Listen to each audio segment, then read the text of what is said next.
لوگ ناراض نہ ہونا مجھ سے، بعض لوگ ہنستے ہیں، سونا نہیں ہنستے، ہنستے ہیں پر سونا۔ سیدہ طیبہ طاہرہ حضرت عائشہ صدیقہ فرماتی ہیں حضور مسکراتے تھے لیکن اس مسکرانے میں بھی عجیب وزاداری تھی۔ ہنستے تھے کھل کھلا کے نہیں ہنستے تھے، اس میں کہا نہیں لگتا تھا، آوازیں نہیں پیدا ہوتی تھی، یعنی سونا ہنس بھی جاتے تھے لیکن اس کے اندر بھی عجیب لطافت تھی۔ وہ کیسا ہنسنا تھا؟ صحابہ فرماتے ہیں حضور ہنستے، مقدس دانتوں میں سوراخ تھا، زیر لب مسکراتے، اور وہ جو حضور کے مقدس دانتوں میں مقدس سوراخ تھا نا، جب حضور ہنستے اس سے نور نکلتا اور مسجد نبوی کی دیواریں بھی روشن ہو جاتی۔ یعنی ایسا نہیں ہنسنا جس طرح کو میری طرح کا آدمی ہنستا ہے تو لوٹ پوٹ ہو جاتا ہے اور اس ہنسنے کے اندر کئی دفعہ وفاداری قائم نہیں رہتی، کئی دفعہ اس کے اندر وہ وقار قائم نہیں رہتا۔ حضور ہنستے تو تبسم کرتے، یعنی ہنس بھی رہے ہیں تو ہنسنا بھی بڑا ہی باکمال ہے۔ اور میرے اعلیٰ حضرت تو کہتے ہیں بس وہ ہنس پڑتے تھے، پھر جو عمر بھر کے رو رہے ہوتے تھے نا وہ حضور کا ہنسنا دیکھ کے ہنس پڑتے تھے۔ گویا نا جہاں جہاں خزاں ہوتی تھی بہار آ جاتی تھی، جہاں جہاں دکھ ہوتے تھے سکھ آ جاتے تھے، جہاں جہاں بھی کوئی کمزوری ہوتی تھی، خدا کہتے ہیں جس کی تسکین سے روتے ہوئے ہنس پڑے اس تبسم کی عادت پہ لاکھوں سلام۔ تو ان کا ہنسنا بڑا باکمال تھا اور پھر یہ تھا کہ ان کا رونا بھی بڑا باکمال تھا، بڑا باکمال۔ وہ کبھی رو پڑے اور کبھی کریم کی آنکھوں میں آنسو آ جائے اور کبھی ان کے چہرے پر افسردگی آ جائے تو یوں لگتا تھا کہ پھولوں نے کھلنا چھوڑ دیا ہے، کلیاں اپنی جگہ سے ہٹ گئی ہیں، سمندر نے کہا نہیں اب شور نہیں کرنا۔ یوں لگتا تھا کہ تتلیاں اپنی جگہوں پہ بیٹھ گئیں۔ جب وہ کبھی روتے تھے تو یوں محسوس ہوتا تھا کہ جیسے چاند کہتا ہے کہ نہیں اب میں نے نہیں کھل کے چمکنا، محبوب تو رو پڑے۔ اور کبھی کریم روئے، آنکھوں میں آنسو آئے، ان کے رونے میں حسن اتنا تھا، کمال اتنا تھا کہ جبریل امین آئے اور آ کے عرض گزار ہوئے، یا رسول اللہ سارے بھید جاننے والا رب پوچھتا ہے کریم سے پوچھو نا، محبوب سے پوچھو نا روئے کیوں ہیں؟ یہ رو پڑے ہیں، کیوں روئے ہیں؟ سارے بھید جاننے والے مالک کیوں روئے؟ تو محبوب فرمانے لگے جبریل امت کا قیامت کا حساب، قیامت کی گرمی، اللہ تعالیٰ کا کرسی عدالت میں اپنی شان کے لائق جلوہ افروز ہونا، امت کی کمزوریاں، سستیاں، غفلتیں، ان کو یاد کر کے رو پڑا ہوں، غم امت نے نڈھال کر دیا ہے۔ حضرت جبریل بارگاہ ایزوی سے پیغام لائے، محبوب کریم صلی اللہ تعالی علیہ وآلہ وسلم نے، حضور روئے۔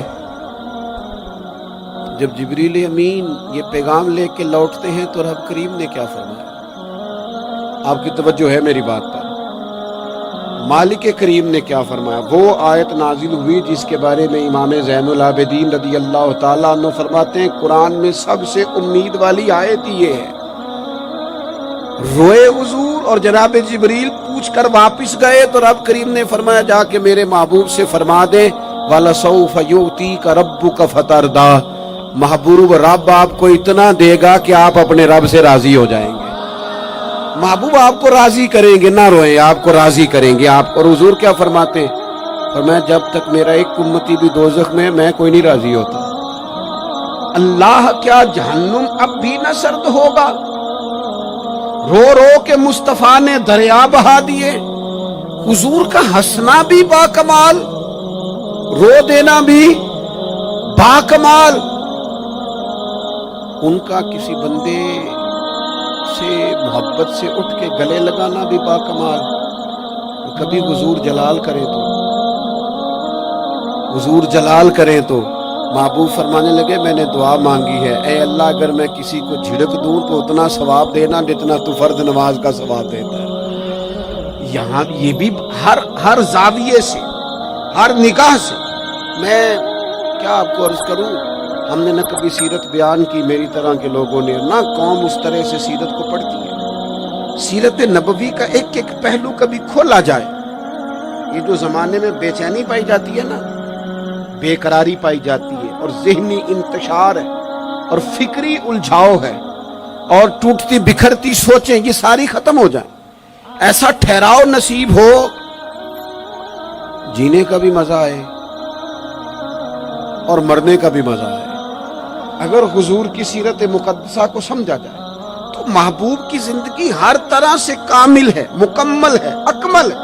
آپ کہیں بھی اور جائیں گے، یہ آج کل موٹیویشنل اسپیکرز کا دور ہے، ہمارے بچے جدید پڑھے لکھے، وہ کہتے ہیں میں فلاں موٹیویشنل اسپیکر کے پاس جاتا ہوں، جائیں آپ۔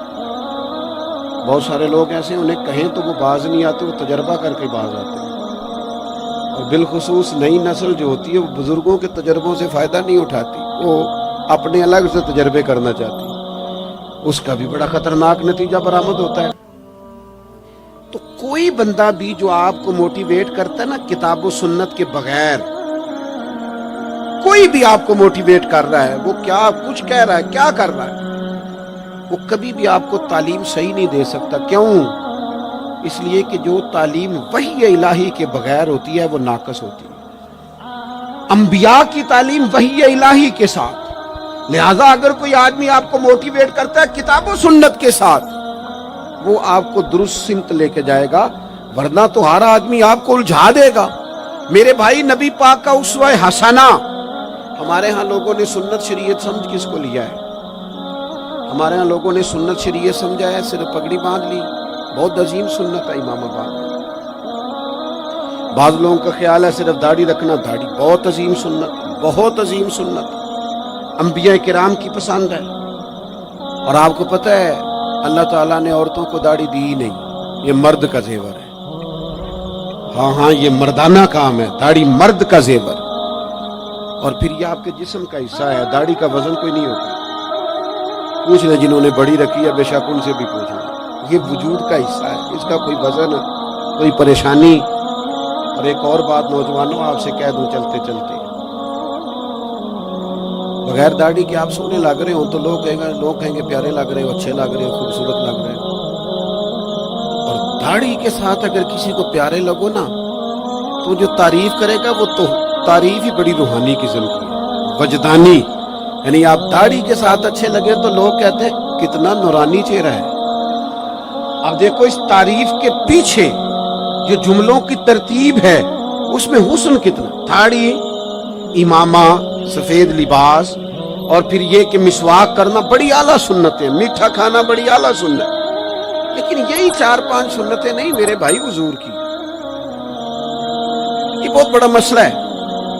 بعض لوگ سمجھ فلاں جی سنت شریعت پہ عمل کرتا ہے، کیا کرتا ہے کہ داڑھی پگڑی والا، وہ خدا کے بندے یہ عظیم سنت ہے، کون اس کا انکار کر رہا ہے؟ لیکن نبی پاک کا تو اسوہ حسنہ ہے، اس کے پیچھے تو پوری زندگی ہے۔ ادھر دیکھو میری، اچھا پھر ایک اور بات، بعض لوگ سمجھتے ہیں میٹھا بولنا صرف سنت ہے اور اخلاق کی علامت ہے، صرف میٹھا بولنا۔ آپ نے ناراض نہیں ہونا، میٹھا تو بعض بندے اپنے مطلب کے لیے بھی بولتے ہیں، وہ کام نکلوانے کے لیے بڑا میٹھا میٹھا بول رہے ہوتے ہیں۔ اور یہ سنو میرے بھائی، صرف میٹھا بولنا ہی سنت نہیں، ہمیشہ سچ بولنا سنت ہے، ہمیشہ صحیح بات کرنا، دیانتدار رہنا۔ تو سمجھتا ہے 4 5 6 8 چیزیں ہی سنت ہیں؟ او خدا کے بندے، نبی پاک کی جو ادا سب سے پہلے دنیا کے سامنے آئی، اور حضور کی جس ادا سے، سنت سے لوگوں کو سب سے پہلے واقفیت ہوئی، چھوڑ نہیں پڑ جاتا کسی چیز کا دنیا میں، معاشرے میں فلاں بندہ یہ کرتا ہے، فلاں ایک بندے کا ایک چیز تعارف بن جاتی ہے، تعارف، کوئی چیز لوگوں کے وجود کے ساتھ، نام کے ساتھ سابقہ لاحقہ بن جاتی ہے۔ جو چیز سب سے پہلے جس سے لوگوں نے میرے نبی پاک کا تعارف کیا اور لیا، ادھر دیکھو نوجوانوں میری طرف، جس چیز سے سب سے پہلے حضور کی جس ادا سے لوگ واقف ہوئے تھے وہ تو صادق اور امین ہونا ہے۔ سب سے پہلے لوگ واقف ہوئے تھے کہ ہمیشہ سچ بولتے ہیں، ہمیشہ سچ۔ ملت کا جوان تو لوگوں کو ہنسانے کے لیے جھوٹ بولتا ہے،